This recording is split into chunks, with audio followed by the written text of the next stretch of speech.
네, 안녕하세요. 다정한 참견의 다엘입니다. 오늘은 조금 현실적인 이야기를 다뤄보려고 하는데요. 바로 결혼하기 힘든 사람들의 특징이라는 주제로 이야기를 나눠보도록 하겠습니다.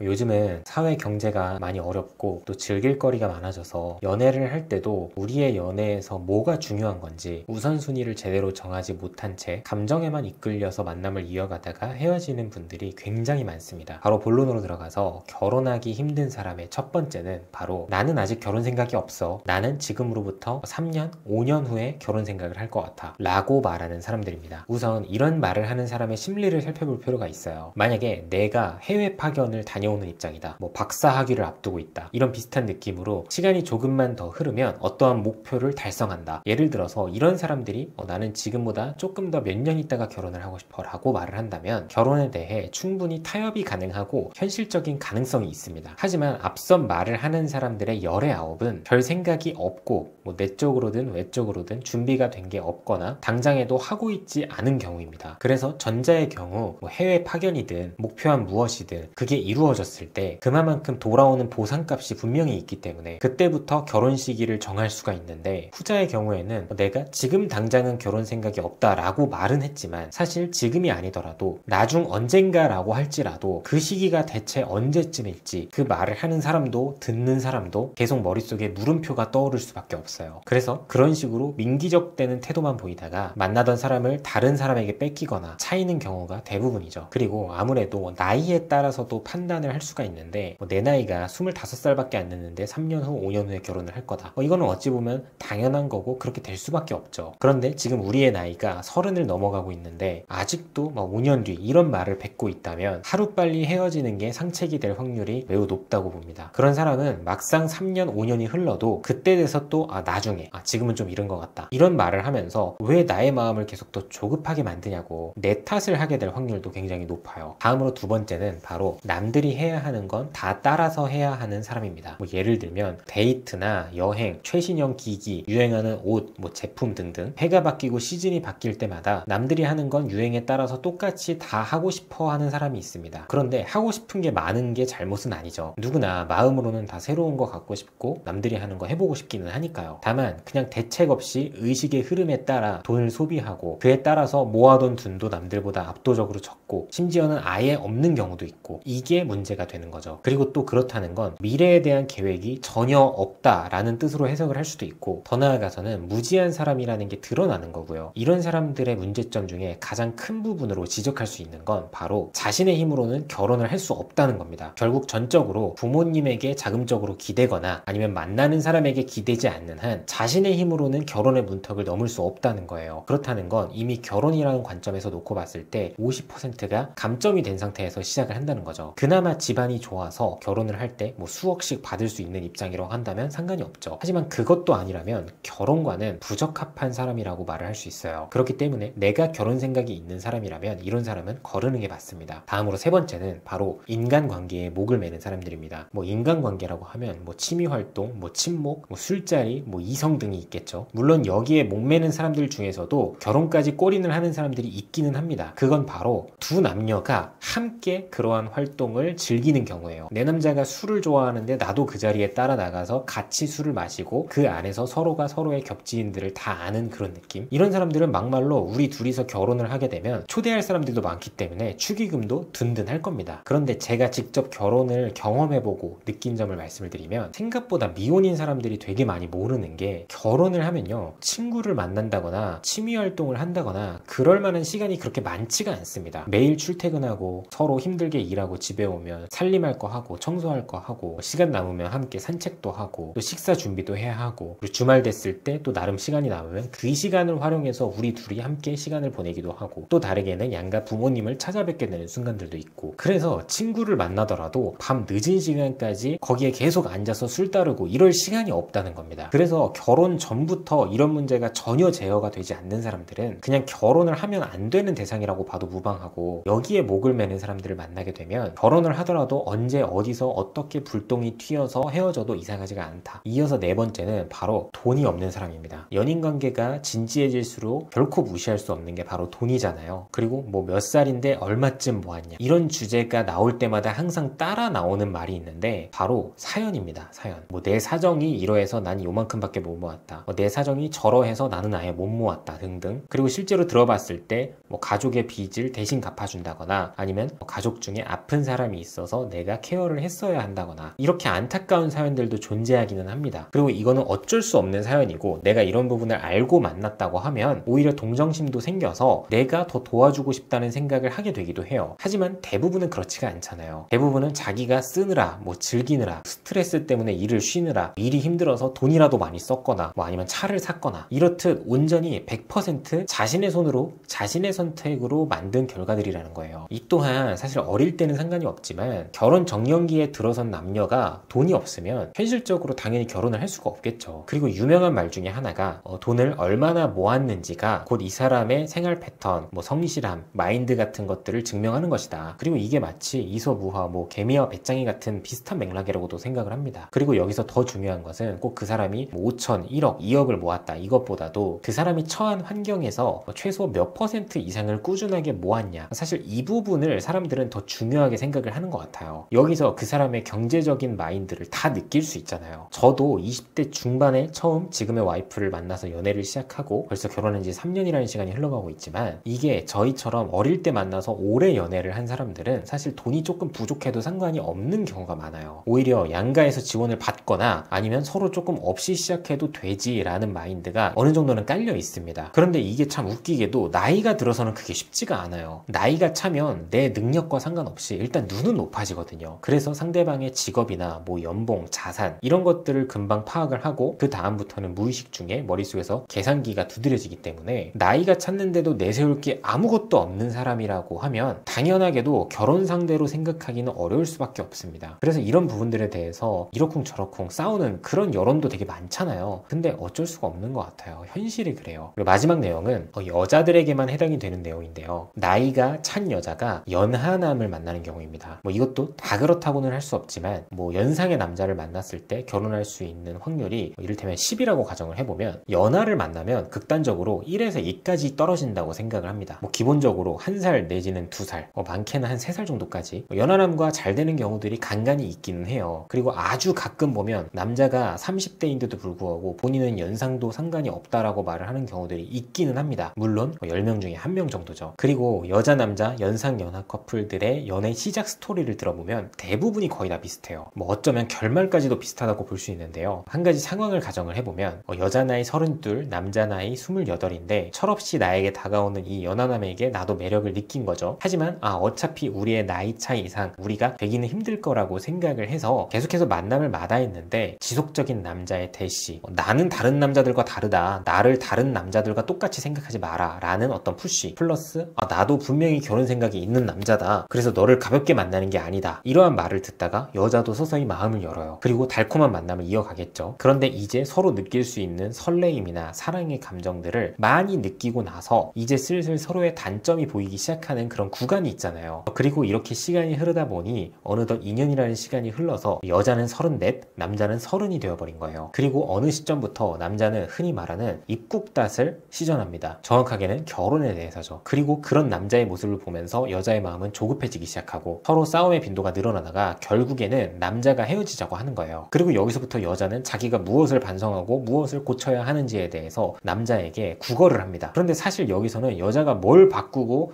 뭐가 달라져도 그게 해답이 될 수는 없거든요. 결국에 시작했으면 안 되는 만남에 대한 리스크를 여자 혼자 쥐게 된 거죠. 그리고 여기서 마음이 더 조급해지는 게 남자는 아직도 나이가 30이거든요. 본인보다 4살, 5살 어린 여자도 충분히 만날 수 있는 나이란 말이에요. 하지만 여자는 절대 아니잖아요. 많은 연상연하 커플들의 사례가 정말 거의 다 이런 느낌인 것 같아요. 여자가 진정으로 결혼 생각이 있다면 웬만해서는 연하남은 만나면 안 됩니다. 보통 이런 경우에 여자들도 이렇게 말을 해요. 우리 사이가 장난이었던 것 같냐, 우리 사이 진심이었다. 알죠? 남들이 봤을 때도 진심이었고 분명히 둘 사이는 진짜였을 겁니다. 분명히 결혼 생각을 하고 만났을 거예요. 그런데 하나 모르는 게 뭐냐면 여자가 남자보다 인생 경험과 연애 경험이 많잖아요. 그러면 제가 지금은 나 좋다고 저렇게 만나는데 저러다가 정말 진짜 나랑 결혼을 해야만 할 것 같은 그런 시기가 오면 분명히 날 놓게 될 것 같다. 그렇게 될 수도 있을 거다. 이걸 본인이 알고 있었어야 되는 거죠. 그렇기 때문에 적당히 선을 긋고